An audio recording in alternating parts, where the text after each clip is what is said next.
অনেকেই, ব্যক্তি হোক বা রাজনৈতিক দলই হোক না কেন, সংস্কারের কথা বলছে। নির্বাচন পরে, সংস্কার আগে। আপনাদের সকলের কাছে আমি একটি প্রশ্ন রাখতে চাই। যারা বলছে আগে সংস্কার, পরে নির্বাচন, তাদের ক্ষেত্রে আমরা কি দেখছি? মুখে বলছে পরে নির্বাচন, কিন্তু তারা তো গিয়ে ঠিকই যে বিভিন্ন জায়গায় আমরা দেখছি নিজেদের প্রার্থী তারা ডিক্লেয়ার করে বেড়াচ্ছে। কোথায়? বিএনপি তো এটি করছে না। বিএনপি তো এটি করছে না। কারণ, কেন বিএনপি করছে না জানেন? বিএনপি এই কারণে করছে না, কারণ সংস্কার একটি চলমান প্রক্রিয়া। সংস্কার কোনো ব্র্যাকেট বন্দি কোনো বিষয় নয় যে এতটুকু আসলো এতটুকু হলো হয়ে গেল।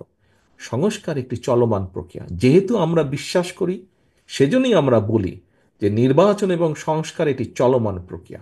সংস্কার চলতে থাকবে, কিন্তু নির্বাচন হতে হবে নির্বাচনের সময় মতন। এবং সে কারণেই আমরা অনেককেই দেখছি বলছে মুখে আগে সংস্কার পরে নির্বাচন, কিন্তু বাস্তবে তারা ঠিক তার বিপরীত কাজটি করছে, যেটি বিএনপি কখনোই বলে না, বিএনপি করে না। বিএনপি তাই করে যা বিএনপি বলে, বিএনপি তাই বলে যা বিএনপি করে। অনেকেই বলেন যে বিএনপি 31 দফা পূরণ করবে, এর কি গ্যারান্টি? আজকে একটা কথা আপনাদের সামনে আমি তুলে ধরতে চাই। দেখুন, বাংলাদেশ জাতীয়তাবাদী দল, বিএনপি, এই বিএনপি বিগত প্রায় 40 বছরেরও বেশি সময় ধরে ধীরে ধীরে ধীরে ধীরে একটি লিগেসি তৈরি করেছে। বিএনপি এই লিগেসি বা আদর্শ বা যেভাবেই আমরা বলি, এই দলের প্রতি বাংলাদেশের কোটি কোটি মানুষের আস্থা এবং বিশ্বাস আছে। বাংলাদেশের কোটি কোটি মানুষ এই দলকে, এই দলের আদর্শকে বিশ্বাস করে। এই দলের লক্ষ্য উদ্দেশ্য বাস্তবায়ন করতে গিয়ে বাংলাদেশের এবং বিএনপির হাজারো নেতাকর্মী শহীদ হয়েছেন। হাজারো নেতাকর্মী গুম খুনের শিকার হয়েছে।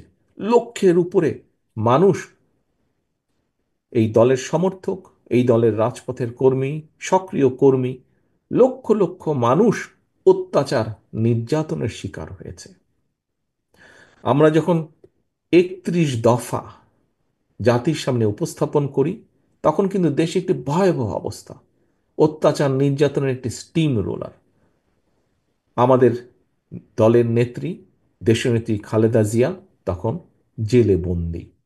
আমাদের দলের মহাসচিব মির্জা ফখরুল ইসলাম আলমগীর জেলে বন্দী। আমাদের বহু নেতাকর্মী জেলে বন্দী। আমরা সেরকম একটি সময় 31 দফা উপস্থাপন করেছি।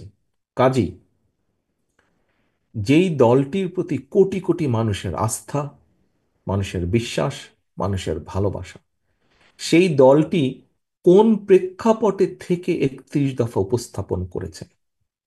সেই দলটি আসলেই তাদের অভিজ্ঞতা দিয়ে, সব কিছু দিয়ে দলটি বোঝে, দলটি জানে, দলটি বিশ্বাস করে যে এই জাতির, এই দেশের মানুষের ভাগ্যের যদি পরিবর্তন করতে হয়, তাহলে অবশ্যই আমাদেরকে কতগুলি কার্যক্রম, কতগুলি পলিসি বা কতগুলি সংস্কার করা প্রয়োজন।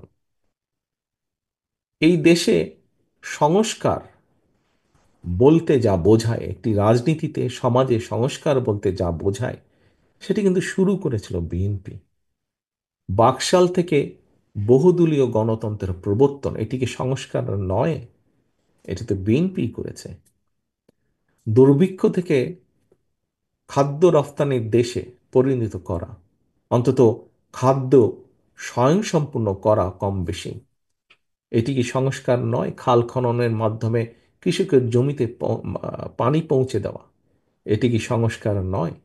কাজে সংস্কারের প্রবর্তক, সংস্কারের ধারক বাহক হচ্ছে বিএনপি। দেশের নারী সমাজকে শিক্ষিত করা, শিক্ষিত করার মাধ্যমে দেশের নারী সমাজকে দেশের উন্নয়নের সাথে একত্রীভূত করা, এটি কি সংস্কার নয়? এই সংস্কার তো দেশনেত্রী খালেদা জিয়া করেছেন, বিএনপি করেছে শুরু। কাজেই এই দেশে সত্যিকারভাবে যদি কেউ সংস্কার করতে চায়, সংস্কার করে থাকে, সামনে সংস্কার করবে, সেটি বিএনপি করবে। বিএনপি করতে পারে, কারণ অতীতেও বিএনপি করেছে। বর্তমানে বিএনপি সংস্কারের প্রস্তাব সবার আগে দিয়েছে, কারণ ভবিষ্যতে ইনশাল্লাহ বিএনপি করার সক্ষমতা রাখে। আজকে অনেকেই, ব্যক্তি হোক বা রাজনৈতিক দলই হোক না কেন,